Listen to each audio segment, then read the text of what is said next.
जय हिंद दोस्तों। परिस्थितियां सही हों तो हर कोई बहुत बड़े बड़े काम कर लेता है। मजा तो तब आता है जब परिस्थितियां विपरीत हो और काम इतना बड़ा कर दो कोई सोच भी ना पाए। पत्थर का सीना चीर के जो बाहर निकले वो पेड़ वास्तव में वही पेड़, उसमें ही ताकत दिखती है। उसने वो कर दिया जो किसी ने नहीं कर पाया। तो आज हम एक ऐसे व्यक्ति के बारे में बात करने चल रहे हैं जिसके बारे में सुना जाए, अगर पहले सुना जाए, उनकी पुरानी स्थिति सुना जाए तो कोई सोच भी नहीं सकता कि ये यहाँ से कैसे बाहर आ सकता है।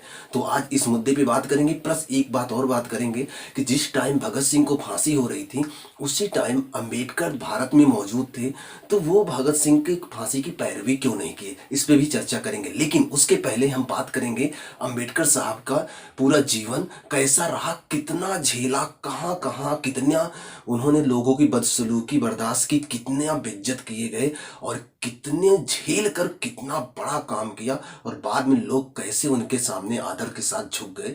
आज उनके बारे में बात करेंगे, उनका व्यक्तित्व समझेंगे, कितना कुछ था उनके पास जो कि एक आम इंसान के इस बारे में उस टाइम सोचना ही बड़ा बहुत बड़ी बात थी। तो अगर बात करें अंबेडकर का, तो अंबेडकर का जो पूरा नाम था वो था डॉक्टर भीमा राव रामजी अंबेडकर, पूरा नाम था। दरअसल इनका पूरा नाम जो था डॉक्टर भीमा राव रामजी अंबेडकर, इसमें इनके पिताजी का नाम रामजी शामिल है। इनके पिताजी का नाम रामजी था, तो वास्तव में पूरा नाम था रामजी सकपाल। ये लोग महाराष्ट्र के रत्नागिरी से थे। लेकिन अब हम डिटेल पढ़ने चल रहे हैं तो थोड़ा सा समझेंगे उनका पूरा बायोग्राफी, कैसे कैसे ये बढ़कर एक समाज में उस समय जहां इनको छूना, इन लोगों को देखना, इन लोगों को टच करना एक प्रकार से उसमें बहुत बड़ी चुनौती हो गई थी कि मतलब कि उस समाज में कैसे इस चीज को खत्म किया जाए और ऐसे समाज में इतना बड़ा नाम कैसे सामने आया, बात करते हैं। पूरा नाम ये था, पिता का नाम रामजी था, माता का नाम भीमा था। तो पिता का नाम माता का नाम मिलाकर और ये जो अंबेडकर नाम है, ये अंबेडकर नाम इनके शिक्षक ने दिया था। अगर ये यही नाम का इनको फायदा मिला, अब कैसे मिला आगे हम पढ़ते हैं। तो पूरा नाम भीमाराव रामजी अंबेडकर, पिता का नाम रामजी, माता का नाम भीमा था, ठीक है। और ये इनके जो टीचर थे उन्हीं का नाम था अंबेडकर, उन्होंने ही अपना नाम इन्हें अंबेडकर दिया था। तब जाकर इनको जगह जगह थोड़ा सा लोग सहूलियत से बात करते थे, ठीक है। और ये इनको भारत रत्न, जो भारत सरकार, देखो 1990 में इनको भारत रत्न दिया जाता है। सोचो, इनका जो जन्म होता है 1891 में होता है और इनकी जो मृत्यु होती है 1956 में होती है। आगे हम बात करते हैं इनके मरने पर। जबकि आप सुने अगर पढ़े होगे, भारत रत्न की शुरुआत 54 से ही हो जाती है और 54 से जो शुरुआत हुई है, इनकी मौत 56 में हुई थी। चाहते तो उसी समय इनको भारत रत्न मिल जाता, लेकिन इनको भारत रत्न मिलता है 1990 में। सोचो, 54 में शुरुआत है, 56 तक ये जिंदा थे, लेकिन इनको भारत रत्न मिलता है 1990 में। चलो मिल गया, बहुत बड़ी बात है, लेकिन मिलना चाहिए था पहले। जो काम किया इन्होंने, पूरा संविधान बना दिया, लेकिन इनको भारत रत्न कब मिल रहा है। चलो मिल गया, बहुत अच्छी बात है, लेकिन थोड़ा सा इनका जीवनी पढ़ते हैं तब समझते हैं। देखो, इनका जो जन्म हुआ था 14 अप्रैल 1891। आप अगर याद करना चाहो तो एक तरीका है याद करने का। आपको पता है 2 अक्टूबर को गांधी जी का जन्म होता है। 2 अक्टूबर 1869 को गांधी जी का जन्म होता है गुजरात में, पोरबंदर, याद होगा आपको। उनसे 20 साल छोटे थे, मतलब उनके 20 साल बाद 1889 में, 69 10 89 10 89 में पैदा होते हैं जवाहरलाल नेहरू। 14 नवंबर को बाल दिवस मनाया जाता है। तो जवाहरलाल नेहरू 89 में पैदा होते हैं और उनसे 2 साल छोटे थे, 1891 में पैदा होते हैं ये अम्बेडकर। तो मतलब आप बोल सकते हो गांधी जी के बाद आप 20 साल जोड़ो तो नेहरू जी में 2 साल जोड़ोगे तो आपको अम्बेडकर जी मिल जाएंगे। तो अम्बेडकर का जन्म 1891 में होता है और इनका जो जन्म होता है मध्य प्रदेश के महू में होता है। ध्यान रखना, इनका जो खानदान है वो महाराष्ट्र के रत्नागिरी से है। ये महाराष्ट्र के रत्नागिरी का इनका खानदान है। लेकिन इनके पिता उस समय ब्रिटिश ईस्ट इंडिया कंपनी थी, तो उनके रेजिमेंट में एक सूबेदार के पद पर, सैनिक के पद पर थे। बहुत प्राचीन समय से कई उनकी पीढ़ियां उसी में काम करती आई थी, तो ये भी उसी में, इनके पिता भी उसी में काम कर रहे थे। सूबेदार एक बड़ा अफसर पद था। अंग्रेज तो जानते, भेदभाव तो उतना होता नहीं था अंग्रेजों से, ज्यादा भेदभाव अपने लोगों में होता था। अंग्रेज ज्यादा भेदभाव नहीं रखते थे जात के आधार पर, लेकिन वो जानते थे अगर भारतीयों को चाहे तो हम जात के नाम पे आपस में लड़ा सकते हैं। वो ज्यादा भेदभाव आपस में नहीं करते थे। उस टाइम में भी कोई ब्रिटेन जाए, अमेरिका जाए ना, तो वहां भेदभाव नहीं होता था। इसीलिए लोग बाहर पढ़ने गए थे, कई लोग, अम्बेडकर खुद गए थे बाहर पढ़ने, तो वहां भेदभाव नहीं था, सारा जड़ यही था, तो यहाँ भेदभाव बहुत होता था। तो इनका जो जन्म हुआ, ये मध्य प्रदेश के महू में हुआ था, जबकि इनका खानदान रत्नागिरी महाराष्ट्र से, और इनके पिता क्या थे, सूबेदार के पद पर थे ब्रिटिश ईस्ट इंडिया कंपनी में।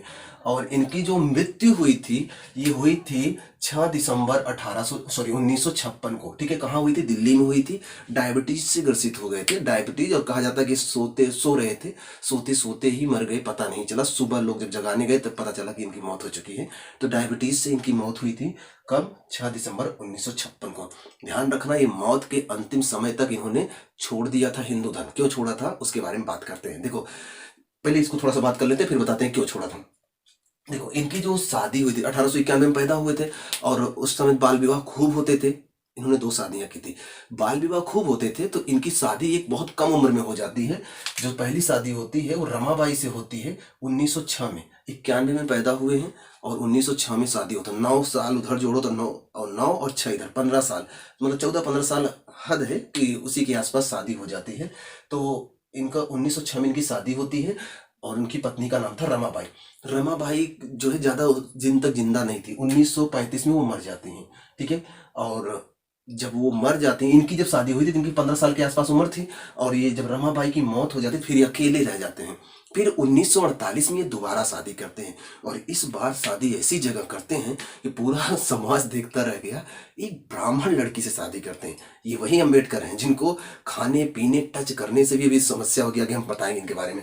तो ये इनकी शादी दोबारा जो होती है उनका नाम था सविता। हालांकि वैसे नाम तो शारदा था, शादी के बाद इनका नाम सविता रखा गया, और इनकी शादी 1948 में होती है ब्राह्मण से, ब्राह्मण लड़की से शादी होती है 1948 में। इसके पहले रमाबाई से हुई थी 1906 में, ठीक है। अब क्या हुआ, इनकी शिक्षा के बारे में अगर बात करें, पढ़ाई लिखाई के बारे में, तो सबसे पहली बात समझिएगा, इनके पिता ब्रिटिश रेजिमेंट में थे उस टाइम। 1891, 95, 94 के आसपास की बात, जब ये पढ़ना चाहते थे। बचपन से ही बहुत कुशाग्र बुद्धि थे।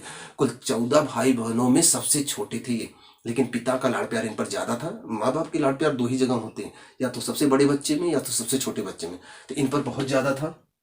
तो ये पढ़ना चाहते थे, तो इनके पिता इनके लिए बहुत खर्चा करते, मतलब पढ़ाई पे बहुत ध्यान देते थे। तो उनके परिचय का एक स्कूल था, तो उनके टीचर से जाकर बात करते हैं कि हम अपने बच्चे को पढ़ाना चाहते हैं। तो पूरा स्कूल दिखाया गया, तो मतलब स्कूल देखने गए अम्बेडकर, तो इन पहले पहले दिन घुस गए। इन्हें क्या पता, अंदर जब घुस गए, जाके अंदर बैठ गए। जो और ऊंची जात के बच्चे थे वो इनसे दूर हट के पीछे खड़े हो गए। टीचर आया, इनको देखा, कौन हो बताया, अम्बेडकर। तो बाहर निकलो। बाहर निकाला, उसके बाद बोला वहीं गेट पे बैठ जाओ, वहीं गेट पे बैठे रहो, वहीं से पढ़ना हो तो पढ़ो, नहीं तो यहाँ से लौट जाओ। मतलब ये है कि अगर पढ़ना है तो मेन बच्चे जो ऊंची जात के बच्चे हैं क्लास के अंदर बैठ के पढ़ेंगे। आपको पढ़ना है तो आप क्लास के बाहर गेट के पास बैठे और अपनी दरी चटाई बोरी कुछ भी लेकर आए, वहीं बिछा कर बैठे, वहीं से पढ़ें, वहीं से लौट जाएं। दूसरी बात, ये अपने क्लास के बारे में बताते हैं, अपनी बायोग्राफी में लिखे हुए हैं कि ये जब क्लास में गए थे, तो क्लास जब ले रहे थे तो क्वेश्चन पूछा किसी टीचर ने, मतलब टीचर ने बच्चों से क्वेश्चन पूछा, कोई 3 बार क्वेश्चन पूछा। तीनों बार वहाँ उस क्लास में किसी बच्चे को नहीं पता था, और हर बार इनको पता था, ये हाथ उठाते, लेकिन टीचर इनसे पूछता ही नहीं। तो एक बार ये मजबूर होकर बोले कि सर जी मुझे पता है, तो आप मुझसे क्यों नहीं पूछ रहे हो? आप बार बार उन्हीं लोगों की तरफ देखते हो, मेरी तरफ देखते भी नहीं हो। मैं हर बार बोल रहा हूँ मुझे पता है, आप मुझसे नहीं पूछते हो। तो उस टीचर ने उनको इतनी अजीब तरीके से डांटा कि चुप रहो, तुम यहाँ बैठे हो वही बहुत बड़ी बात है, बोलो मत, नहीं तो ये भी नहीं मिलेगा, ये भी सुविधाएं छीन लूंगा, भगा दूंगा यहाँ से, ठीक है। तुमसे पूछा नहीं जा रहा है, बैठ लिए हो वही बहुत बड़ी बात है, चुपचाप बैठे रहो। तो अम्बेडकर की बात बहुत बुरी लगी कि बोलने भी नहीं देते ये लोग। उसके बाद वो घर पे आते हैं, अपने पापा से बोलते हैं कि आज के बाद मैं पढ़ने नहीं जाऊंगा। वहां पर ये पढ़ने नहीं दे रहे हैं, मतलब कि मुझे पता है, मैं बताना चाहता हूँ, लेकिन ये लोग मेरी बातें सुनते ही नहीं है, मैं पढ़ने नहीं जाऊंगा। तो उनके पापा ने समझाया कि बेटा यही तो बदलना है, यही तो बदलना है, यही जो अपने समाज के साथ जो ये सब हो रहा है, यही तो बदलना है। अगर नहीं अगर कोई नहीं बदला तो ये जिंदगी भर जब तक ये समाज रहेगा तब तक हम लोग ऐसे झेलते रहेंगे। तुम्हें इतना पढ़ना है, इतना पढ़ना है कि इस चीज को बदल डालो, कि आने वाली पीढ़ी में हमारे समाज के लोगों को ये सब ना झेलना पड़े। तो अम्बेडकर भी कसम खाते हैं कि चाहे जितनी बेइज्जती हो जाए वहीं डट के पढ़ेंगे, और इन सब के सर पे चढ़ के पढ़ेंगे, और एक दिन इन सब को पीछे कर देंगे। और इस बंदे ने इतना पढ़ा, इतना पढ़ा, इतना पढ़ा कि जब संविधान बन रहा था उस दौरान पूरे भारत में इनके टक्कर का कोई नहीं। इतना ताकत, इतना, जब 32 डिग्रियां कहा जाता है कि इनके पास थी। इतना समझदार, इतना ज्ञानवान, इतनी बुद्धि इतनी भयानक थी इनके पास। थोड़ी सी शिक्षा की बात कर लेते हैं इनका। देखें, ये जो शिक्षा थी इनकी, सबसे पहले ये बॉम्बे से इन्होंने बीए किया। बॉम्बे यूनिवर्सिटी से इन्होंने बीए किया। उसके बाद ये कोलंबिया चले गए। कोलंबिया मतलब अमेरिका, अब इसके बारे में बात करें कैसे गए हैं, पहले समझ लीजिए क्या क्या किए। कोलंबिया से, न्यूयॉर्क में है, अमेरिका के न्यूयॉर्क में कोलंबिया यूनिवर्सिटी, वहां से एमए किया और पीएचडी किया। उसके बाद ये जाते हैं लंदन। लंदन जाकर वहां से एमएससी करते हैं और DSC, doctor of science, DSC करते हैं। लगभग 32 डिग्रियां ये लिए थे इनके पास। उसके बाद अब ये जो इतनी डिग्रियां मिली हैं, तो इसके पीछे कहानियों की डिग्री कैसे मिली, थोड़ा सा उसकी बात करते हैं, कैसे डिग्री मिली। इतनी आसानी से तो कुछ मिला नहीं होगा। इतना जो ये प्राप्त किए हैं, इसके पीछे भी कुछ लोगों की हेल्प रही होगी। इतना आसानी से उस समाज में पाना बहुत मुश्किल था। तो इनके जो पिता थे, मैंने बताया कि रामजी सकपाल, और माता थी भीमा सकपाल। तो इसका मतलब इनके नाम के पीछे अंबेडकर सकपाल, सॉरी, ये लगता भीमराव रामजी सकपाल होना चाहिए था। अंबेडकर जो लगा है, इसका थोड़ा सा फायदा मिला इनको। थोड़ा सा बात करते हैं। ये जो पिता रामजी सकपाल थे और माता जो भीमा सकपाल थी, ये रत्नागिरी महाराष्ट्र के थे और महार जात के थे। महार जात उस टाइम अछूत जात मानी जाती थी। इन लोगों को न छूना, न देखना, न टच करना, इनका छुआ पानी भी नहीं पी सकते थे। इतना दूरी बनाकर लोग इनसे रहते थे। और ये महार जातियां बहुत ज्यादा उस टाइम, मतलब बहुत भेदभाव होता था। इसी को तो बदलना था उनको, इसीलिए तो पढ़ रहे थे वो। तो अब ये जब जन्म हुआ 1891 में, इनका जन्म हुआ था, उसके जस्ट 3 साल बाद 1894 में इनके पिताजी रिटायर हो जाते हैं। अब पिताजी जब रिटायर हो जाते हैं, उस दौरान अगर आपको जरा सा भी याद हो, तो उस दौरान एक आदमी को वर्चस्व बहुत ज्यादा था भारत में, रविन्द्रनाथ टैगोर, रविन्द्रनाथ ठाकुर, याद होगा। 1913, 12-13 के आसपास का समय याद होगा आपको। इन्हें साहित्य का नोबेल पुरस्कार, विश्व का सबसे बड़ा पुरस्कार भारत के लिए लेकर आते हैं। बहुत बड़ा नाम था। अंबेडकर उनकी किताबें खूब पढ़ते थे। इनके पिताजी भी उनके लिए अपने पेंशन, रिटायर हो चुके हैं, अपने पेंशन के पैसे से किताबें लाते थे ताकि मेरा बेटा पढ़ के कुछ कर सके। तो 1894 में रिटायर हो जाते हैं और 14 भाई बहनों में ये सबसे छोटे थे, ये भी ध्यान रखना। इतने लोगों का खर्चा चलाना प्लस बच्चे को पढ़ाना, और उस सिचुएशन में, जिस सिचुएशन में पढ़ाई के नाम पर यहाँ पर इन लोगों को पढ़ने भी नहीं दिया जाता था। मतलब स्कूल में आप दाखिल नहीं हो सकते थे। यहाँ तक ये भी कहा जाता था कि अगर जैसे जिस स्कूल में पढ़ते थे, उस स्कूल में एक तो बाहर बैठ कर पढ़ना होता था, प्लस वहां पर जैसे गर्मियों में तो प्यास बहुत लगती, बार बार आप लोग तो क्लास में बैठे हो, पता चलता है कि हर 2 घंटे 1 घंटे आपको प्यास लगती रहती है।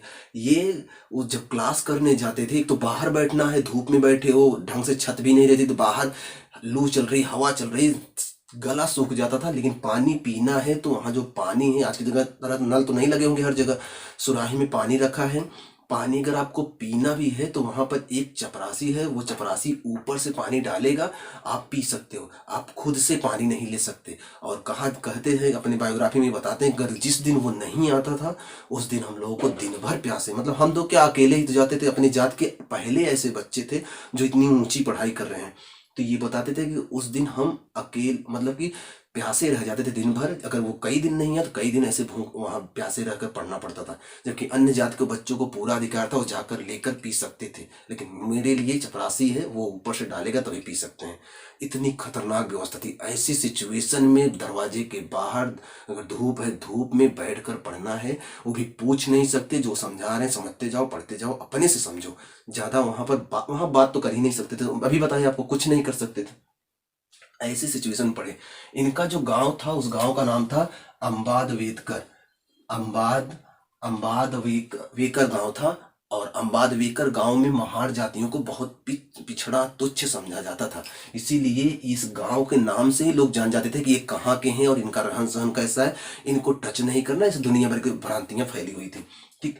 इनके जो शिक्षक थे, एक अच्छा शिक्षक, हर आदमी बुरा नहीं होता, कभी कभी कुछ अच्छे लोग भी मिल जाते हैं। इनका एक शिक्षक थे जो कि बहुत अच्छे थे, उनका नाम था ब्राह्मण कृष्ण केशव अंबेडकर। ये जो ब्राह्मण कृष्ण केशव अंबेडकर थे, अंबेडकर नाम उस समय इनके नाम के साथ जुड़कर बहुत बड़ा नाम था। अंबेडकर, ये अंबादवेदकर है, अंबेडकर। और इन्होंने, इस शिक्षक ने अपना नाम ये वाला लगा दिया इनके नाम पर। और इनके नाम पर जब लगा दिया तो ये इसी दिन से इनका थोड़ा सा समाज में वर्चस्व हो गया। लोग इनको जानने लगे, मानने लगे, इनकी बातें करने लगे। तब जाकर अंबेडकर को लोग पहचान, थोड़ा सा सम्मान देने लगे, थोड़ा सा, बहुत ज्यादा नहीं, थोड़ा सा। ठीक। उसके बाद 1897 की अगर बात करें तो 1897 में बम्बई से एलिफिस्टन हाई स्कूल था, वहां से इन्होंने हाई स्कूल तक की सुरक्षित पढ़ाई की, मतलब उसके बाद वहीं से पढ़ाई शुरू की, तो वहां से हाई स्कूल किया इन्होंने। 1897 में वहां गए थे एडमिशन लेने, ठीक है। हाँ, कहाँ के, महाराष्ट्र, सॉरी मध्य प्रदेश में महू के हैं। इनका फैमिली कहाँ का था, रत्नागिरी महाराष्ट्र का था। उसके बाद ये एक आदमी से मिलते हैं, उनका नाम था दादा किर्लोस्कर। दादा किर्लोस्कर ने बहुत अच्छी भूमिका निभाई। इनके बारे में बात किए जाते हैं कि ये अक्सर इनको पढ़ने का मौका दिया नहीं जाता था, तो ये जहाँ पर लोग पार्क में घूमते टहलते थे, पार्क में भी अंदर नहीं, किनारे, वहीं पर कहीं पर किनारे अपनी चटाई फैला के बैठ जाते, वहीं पढ़ते रहते। तो लोग इनसे भेदभाव भी करते थे, तो कोई इनसे बात नहीं करता था। तो एक दो तीन बार ये घूमने गए दादा किर्लोस्कर, तो इन्होंने देखा, ये पारसी थे, तो इन्होंने देखा कि ये बच्चा बहुत पढ़ता रहता है, हमेशा पढ़ता रहता है। जाकर उससे बात की तो पूरी बात उसने बताया। इन्होंने कहा कि यहाँ क्यों बैठ के पढ़ते हो, लाइब्रेरी जाया करो। तो लाइब्रेरी जो बनी है वहाँ जाया करो, वहाँ पढ़ा करो, वहाँ तो माहौल भी है, किताबें भी हैं। तो इन्होंने कहा कि वहाँ पर लाइब्रेरी में हमको घुसने नहीं दिया जाता। तब इन्होंने अंबेडकर को एक बुद्ध की जीवनी देते हैं और बताते हैं कि बुद्ध ने कैसे छुआछूत खत्म किया, बुद्ध कितना झेल कर आगे बढ़े। तो अंबेडकर वही पढ़ते हैं। और याद होगा आपको, जीवन के अंतिम समय इस हिंदू जाति की, हिंदू धर्म के कर्मकांडों से त्रस्त आकर अंबेडकर ने जीवन के अंतिम समय में बौद्ध धर्म अपना लिया था। उसके बाद अंबेडकर बौद्ध हो गए थे, इसीलिए उन्हें भारत का मनु भी कहा जाता है, छोटा मनु कहा जाता है, ठीक, सॉरी मनु नहीं, लिटिल बुद्ध कहा जाता है, सॉरी उन्हें लिटिल बुद्ध कहा जाता है, क्योंकि वो उनके साथ लाखों लोगों ने बौद्ध धर्म अपना लिया था, क्योंकि उन्हें इस छुआछूत, इस भेदभाव से तंग आ गए। संविधान बना दिया, इतना काम किए, लेकिन कोई फर्क ही नहीं पड़ रहा था, वो तंग आ गए, उन्होंने छोड़ दिया, बोला कि इस धर्म में रहना ही नहीं है, त्याग दिया और अपनाया क्या, बौद्ध धर्म। तो इन्हें लिटिल बुद्ध भी कहा जाता है, आप जानते रहिएगा। 1906 में इनकी शादी हुई थी, मैंने अभी बताया थोड़ी देर पहले, और 1913 में इनके पिताजी का देहांत भी हो जाता है। 6 में शादी है, 13 में देहांत, 13 के आसपास की बात है। रविन्द्रनाथ टैगोर ने एक बहुत बड़ा पुरस्कार भारत के लिए लाया, शांति का, सॉरी साहित्य का नोबेल पुरस्कार, उनकी पत्रिका तत्वबोधिनी में प्रकाशित अपना जो राष्ट्रगान है जनगण मन, याद होगा, उसके लिए। इसी समय की बात है, बड़ौदा, गुजरात में ना, बड़ौदा के जो गायकवाड़ थे, वहां के थे सत्यजीत राव तृतीय। बड़ौदा के गायकवाड़ जो थे, वहाँ गायकवाड़ों में, वहाँ पर तो उस समय राजशाही चलती थी ना, राजवाड़े होते थे। तो गायकवाड़ एक राजवाड़ा था। उस राजवाड़ा में जो राजा थे वो थे सत्यजीत राव तृतीय। ये जो थे उस समय स्कॉलरशिप प्लान चलाए थे कि हम स्कॉलरशिप पे लोगों को पढ़ने भेजेंगे, लेकिन शर्त ये है कि जब वो विदेश से पढ़ के आएंगे तो हमारे यहाँ काम करना पड़ेगा, क्योंकि पढ़े लिखे लोग इनके यहाँ काम करेंगे, इनकी तरक्की और होगी, इनका क्षेत्र बढ़ता जाएगा। तो ये इसी स्कीम पे निकाले थे कि हम अपने यहाँ से लोगों को, अपने पैसे पे लोगों को बाहर भेजेंगे पढ़ने के लिए, वो जाएं वहाँ पढ़ें, कोई दिक्कत नहीं, लेकिन पढ़ के आएंगे तो हमारे यहाँ काम करना पड़ेगा। तो बड़ौदा के गायकवाड़ सत्यजीत राव तृतीय के सहयोग से ये उस समय 2500 के पेंशन पे, मतलब कि 2500 पर मंथ, बोले 2500 पर मंथ, एक महीने का 2500 दूंगा, अमेरिका गए थे। उस समय सस्ता था, तो अभी 2500 में महीना निकल जाता था अमेरिका में।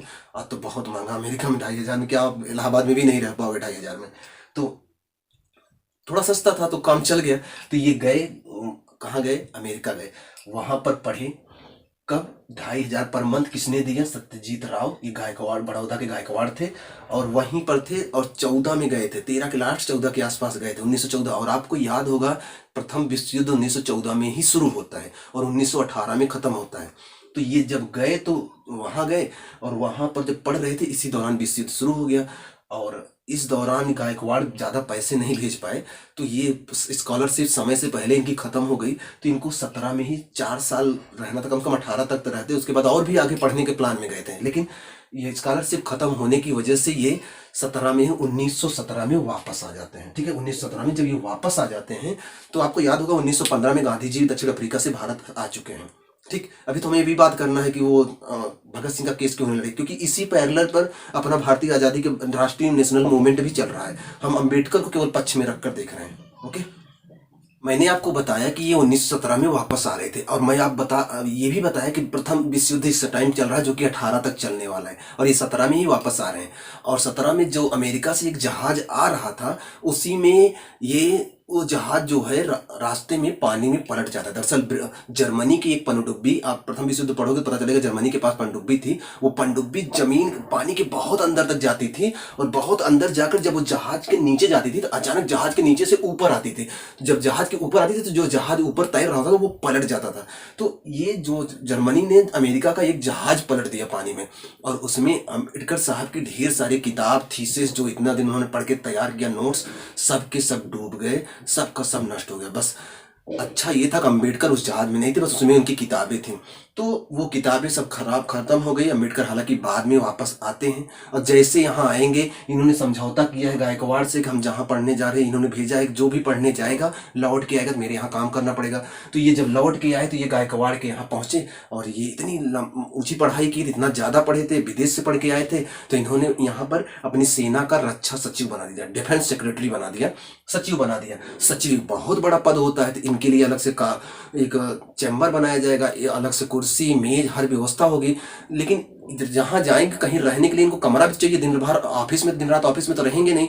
तो ये जाकर कमरा ढूंढने लगे, मतलब अच्छा सचिव हैं तो भाई कहीं रहने के लिए कमरा चाहिए, कमरा ढूंढने लगे। तो जब कहीं जाते कमरा ढूंढने पूरा पता कर लेता, जब बाद में पता चलता कि नहीं इस जात के हैं, मना कर देते। कई रातें इन्होंने खुले आसमान में गुजारा, एक सुरक्षा सचिव, केवल इसलिए कि वो निम्न जाति का है, कोई इन्हें कमरा नहीं दे रहा था। दूसरी बात, जब ये ऑफिस पहुंचे तो एक पियून जो कि ब्राह्मण था वो आकर इनके मुंह पर, कहा जाता है मुंह के पास फेंक देता है फाइलें कि एक निम्न जाति के आगे एक निम्न जात को अफसर बना के भेजे, मैं ब्राह्मण होकर इनके आदेश मानूंगा, इनके आदेश मानूंगा मैं। वो फेंक कर चला जाता है। इतनी बेइज्जती, यहाँ तक कि उनके टेबल को कोई साफ नहीं करता था, ये खुद टेबल साफ करते थे। इनके कमरे में कोई झाड़ू नहीं लगाने जाता था, ये खुद लगा लेते थे। इतना भेदभाव, इतना जब भेदभाव जनता करती है, वहां के कर्मचारी करते, कोई इनसे बात नहीं ढंग से करता, जबकि सबसे ऊंचे अधिकारी थे। तो इन्होंने कहा कि ऐसे पद पे रहना ही बेकार है। इन्होंने छोड़ दिया वहां गायकवाड़ के यहाँ की नौकरी छोड़ दी। छोड़कर ये मुंबई जाते हैं, जहां से पढ़े लिखे थे।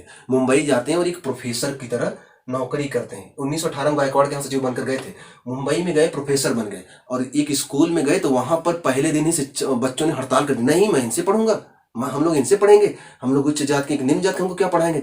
बहुत समझाने पर बच्चों को कहा गया कि 1-2 क्लास कर लो, अगर नहीं समझ में आएगा तो मैं हटा दूंगा। तो प्रिंसिपल के बहुत रिक्वेस्ट करने पर ये मान गए, मतलब बच्चे मान गए।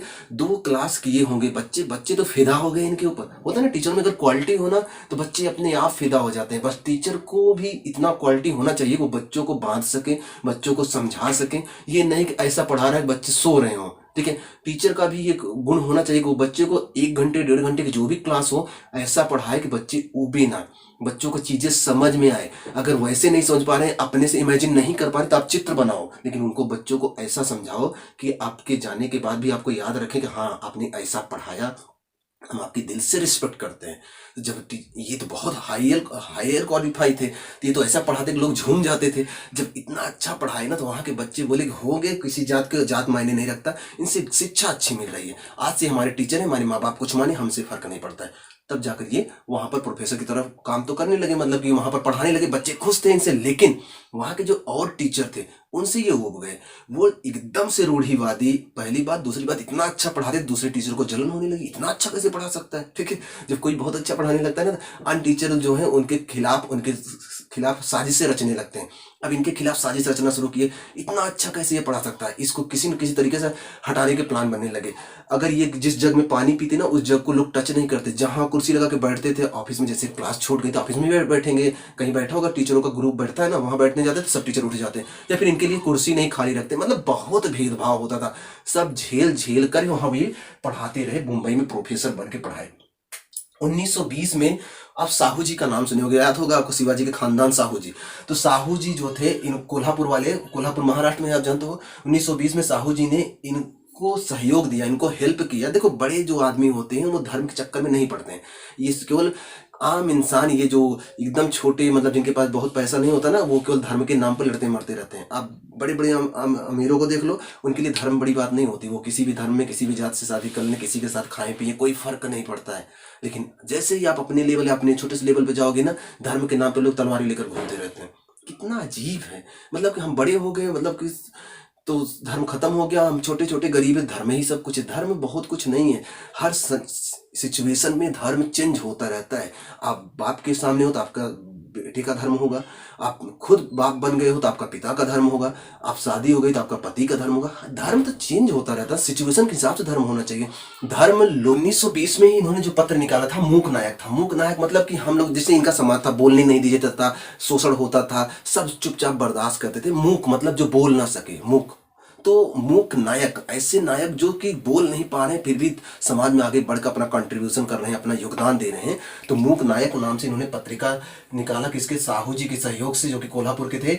और ये पत्रिका साप्ताहिक थी, सप्ताह में एक बार छपती थी। उसके अलावा 1920 में ही इन्होंने बहिष्कृत हितकार्डी सभा स्थापित की। बहिष्कृत बहिष्कृत किए गए, इनका समाज तो बहिष्कृत था, तो एक ऐसी सभा स्थापित की जो बहिष्कृत हो रही चीजों को रोकेंगे, प्लस बहिष्कृत लोगों को सम्मान दिलवाने का काम करेंगे। तो बहिष्कृत हितकार्डी सभा की स्थापना की 1920 में। और 1900, इनकी एक पुस्तक है, इनकी खुद की जो जीवनी है, जैसे कि गांधी जी की जीवनी आप पढ़े होगे, माई एक्सपेरिमेंट विथ ट्रुथ, मेरे सत्य के प्रयोग, वो महात्मा गांधी की जीवनी है। ऐसे इन्होंने अपनी खुद की जीवनी लिखी। इन्होंने अपनी जीवनी किस पे लिखी, जब इनको पहली बार वीजा मिलने वाला था और जब अमेरिका जाने वाले थे 2500 पे। उस इनकी जीवनी का नाम है waiting for the visa. Waiting for the visa इनकी जीवनी है, जिसमें इन्होंने अपने जीवन के परिवर्तन के बारे में बताया, कैसे मेरा जीवन वहां से बदलने वाला था। तो वेटिंग फॉर द वीजा याद रखना।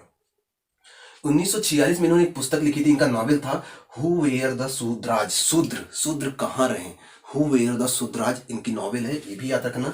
और संविधान, देखो लोग तो इन्हें संविधान के जनक मानते हैं, लेकिन एक महत्वपूर्ण व्यक्ति थे, उनका नाम था केवी राव। केवी राव इन्हें संविधान का जनक और संविधान की जननी दोनों मानते हैं। केवी राव इन्हें संविधान का जनक और संविधान की जननी दोनों कहते हैं। ओके, संविधान सभा के लिए सदस्यों का चुनाव हो रहा था, और इस टाइम सब मतलब अंग्रेज जाने वाले थे, तो ये बोला कि अपना संविधान बना लो आप लोग, तो हम यहाँ से चले जाएं। तो अंग्रेज ये बात बोले कि आप संविधान बनाओ, हम चले जाएंगे। तो संविधान बनाने के लिए बड़े बड़े अपने यहाँ पढ़े लिखे लोग थे, लेकिन इतना दम नहीं था किसी में अकेले संविधान बना ले। तो खोज होने लगी किसके बदौलत संविधान बनाया जाए। तो कुछ लोग पढ़े लिखे लोग, उस टाइम तो लोग वकालत ही तो पढ़ते थे, तो कुछ पढ़े लिखे लोग इकट्ठा हुए और संविधान सभा के लिए उस समय चुनाव होने लगा। जब संविधान सभा के लिए चुनाव होने लगा तो अंबेडकर साहब का भी चुनाव, अंबेडकर साहब जिनको हम पढ़ रहे हैं, इनका ये महाराष्ट्र से, बम्बई के क्षेत्र से चुनाव लड़ते हैं संविधान सभा में पहुंचने के लिए। लेकिन बम्बई क्षेत्र के बड़े बड़े जो ताकतवर नेता लोग थे, उन्होंने एड़ी चोटी का जोर लगा दिया, अंबेडकर ना जीतने पाए, क्योंकि एक तुच्छ जात के साथ हम बैठ के संविधान नहीं बनाएंगे। इसलिए एड़ी चोटी का जोर सबने लगा दिया, और वास्तविक स्थिति ये हुई कि अंबेडकर हार जाते हैं। अंबेडकर जब हार जाते हैं तो आपको पता होगा, इधर पश्चिम बंगाल, ये उस समय पूर्वी पाकिस्तान बना था, विभाजन के बाद पूर्वी पाकिस्तान बना था, और ये तो पाकिस्तान था ही। तो इधर मुस्लिम ज्यादा थे, इधर मुस्लिम ज्यादा थे, तो मुस्लिम जहां ज्यादा थे वहां मुस्लिम लीग का वर्चस्व था।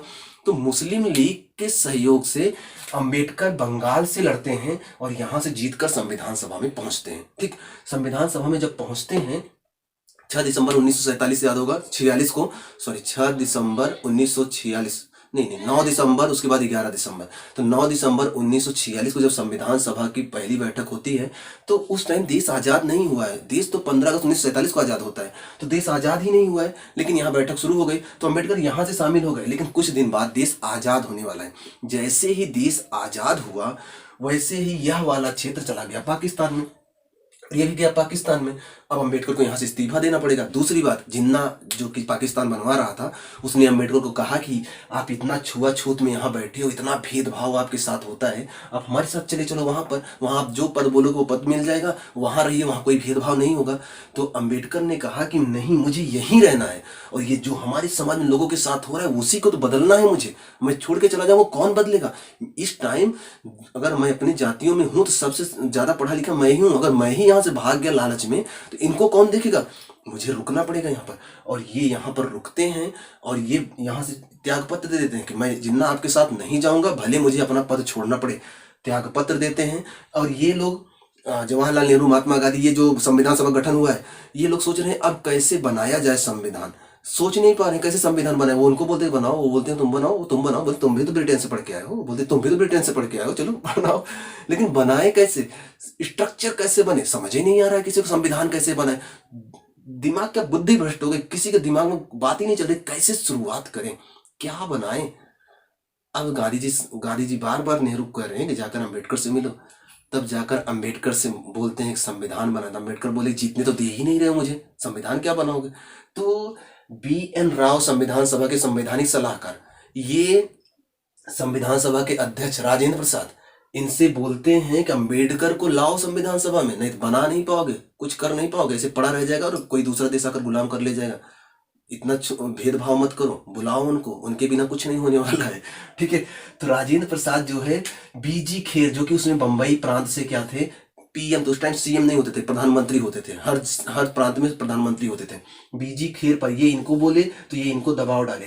तो बीजी खेर ने अपने एक मंत्री एम आर जयकर को बोले कि ऐसा है कि अम्बेडकर को लाना है, आप इस्तीफा दो। ये वही समय है, ये वही स्थान है कि जहां से एक बार एड़ी चोटी का जोर लगाकर हरा दिए अम्बेडकर को। और ये वही अम्बेडकर है जिनको किसी का पद हटाकर खाली करवा के फिर से जितवाया जाएगा। अगर आपके पास बुद्धि हो, आपके पास ज्ञान हो, तो बड़ा से बड़ा आदमी आपके सामने झुक जाएगा। बस वो ताकत अपने दिमाग में रखो, दुनिया का हर ताकत झुक जाएगी आपके सामने। अम्बेडकर ये साबित कर रहे हैं। एक उस जगह से आए जहां पढ़ने नहीं दिया जाता था, जहां कुछ करने नहीं दिया जाता था, वहां से निकल के आए और उन लोगों के बीच में सर्वश्रेष्ठ बन के बैठ जाते हैं जिनका जीवन चांदी के चम्मच के साथ गुजरा है, जो जिंदगी में अच्छी अच्छी इसको एजुकेशन लेकर बैठे हैं, उनके सामने सबसे पढ़ा लिखा आदमी बनकर बैठने जा रहे हैं। इन लोगों की बुद्धि भ्रष्ट हो गई, बुद्धि नहीं काम कर रही, कैसे बनाए, बिना अम्बेडकर कैसे होगा, बिना अम्बेडकर कैसे होगा, यही सोच रहे हैं। तब बुलाए, ये इनको बोले तो ये एक सीट खाली करवाए, उस सीट से अंबेडकर का चुनाव करवाए। तो दोबारा अंबेडकर मुंबई से फिर से जीत कर पहुंचते हैं संविधान सभा में। तब जाकर संविधान बनाने की बेस वहां पर बनता है प्रारूप समिति की स्थापना। 15 अगस्त 1947 देश आजाद होता है। 29 अगस्त को 23 लिख दिया क्या, 29 अगस्त को प्रारूप समिति की स्थापना होती है, जिसके अध्यक्ष डॉक्टर भीमराव अंबेडकर थे। और उन्होंने पूरा प्रारूप बना दिया संविधान का, कैसे कैसे कैसे कैसे संविधान बनेगा। ठीक है। तो अब जाकर संविधान बनाने की प्रक्रिया शुरू। हालांकि ये तो आपको संविधान में बताया जाएगा, उसके लिए यहाँ परेशान नहीं हो, मतलब कि ये मैं बता रहा हूँ कि बिना इनके शुरुआत भी नहीं होने पा रही थी। अब बात कर लेते हैं कि आखिर भगत सिंह का केस अंबेडकर क्यों नहीं लड़ रहे थे, जबकि इतने पढ़े लिखे, इतने समझदार उस टाइम के वकील थे ये। देखिए, बात ये है कि ये अंबेडकर साहब जब लौट कर आते हैं तो पहली बात तो इनसे कोई बात नहीं करता था, और दूसरी बात भगत सिंह को फांसी 31 में हो रही है और ये 18 के आसपास आ गए थे। उसके बाद विश्व युद्ध चल रहा था। उसके बाद ये अपनी वकालत शुरू करने वाले 2-3 जगह हाथ आजमाए थे, आपको बताया, गायकवाड़ के यहाँ कुछ दिन नौकरी की, उसके बाद प्रोफेसर बने। उसके बाद ये वकालत क्षेत्र में काफ़ी देर में आते हैं। जब ये आते हैं हर जगह इनको वही झेलना पड़ रहा है, सब लोग इनसे भेदभाव करते, कोई ठीक से बात नहीं करता। तो ये जब पहले अपने जात में पहले अछूत व्यक्ति थे, मतलब कि पहले निम्न जात से आए हुए व्यक्ति थे जो वकील बनकर आए थे, अभी तक कोई नहीं था ऐसा, और सब इनसे भेदभाव करते थे। तो इनको कोई केस लेकर इनके पास जाता ही नहीं था, इनको कोई केस नहीं देता था। ऐसे वकालत शुरू किए, ऐसे कई दिन बैठे रह जाते हैं। हालांकि ये पैसा कमाने के लिए नहीं आए थे, लेकिन खर्चा चलाने के लिए कुछ तो केस मिलना चाहिए, इनको केस ही नहीं मिलता, कोई केस ही नहीं देता था। अब क्या इस पे सवाल उठाया जा सकता है कि अम्बेडकर की योग्यता पर कोई शक कर सकता है?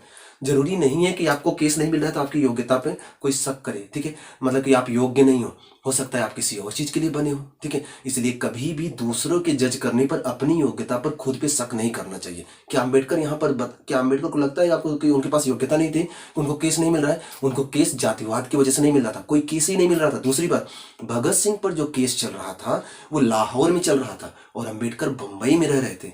लाहौर से बंबई उस टाइम आज की तरह गाड़ी मोटर नहीं होते थे। प्लस उस टाइम के जो सबसे नामी गिरामी वकील थे उनका नाम था आसिफ अली। आसिफ अली भगत सिंह का केस लड़ रहे थे। उस टाइम आसिफ अली भगत सिंह का केस लड़ रहे थे, एक नामी वकील थे। दूसरी बात, अंबेडकर नया नया वकालत शुरू किए थे, प्लस निम्न जात से थे, लोग इनसे बात भी नहीं ढंग से करते थे। ऐसे में कैसे आसिफ अली से कोई छीनकर आज कैसे कोई किसी का केस छीनकर किसी दूसरे को दे देगा, आज दे देगा? आज भी उतना संभव नहीं है। तो कैसे एक नामी वकील से केस छीनकर कोई अम्बेडकर को दे देता? अम्बेडकर को दे देता? नहीं दे पाता। तो दूसरी बात, आसिफ अली के पास केस था तो नहीं गया। तीसरी बात, जो उस टाइम अंग्रेजों की तरफ से भगत सिंह के विरोध में जो केस लड़ रहा था, मतलब कि जैसे कि आसिफ अली भगत सिंह की तरफ से केस लड़ रहे थे, तो अंग्रेजों की तरफ से तो कोई वकील रहा होगा जो भगत सिंह के खिलाफ केस लड़ रहा होगा, भगत सिंह को फांसी दिलवाने के लिए लड़ रहा होगा। उसका नाम था सूर्य नारायण वर्मा। यही भारत का, अंग्रेज नहीं, यही भारत का सूर्य नारायण वर्मा भगत सिंह के खिलाफ लड़ रहा था और इसी ने पास करवाया, फांसी मिल गई भगत सिंह को। ठीक है, तो आसिफ अली से छीना नहीं जा सकता था। अम्बेडकर नए थे और प्लस ऐसी जाति से थे कि लोग उनसे भेदभाव इतना रखते थे, कोई बात नहीं करता था।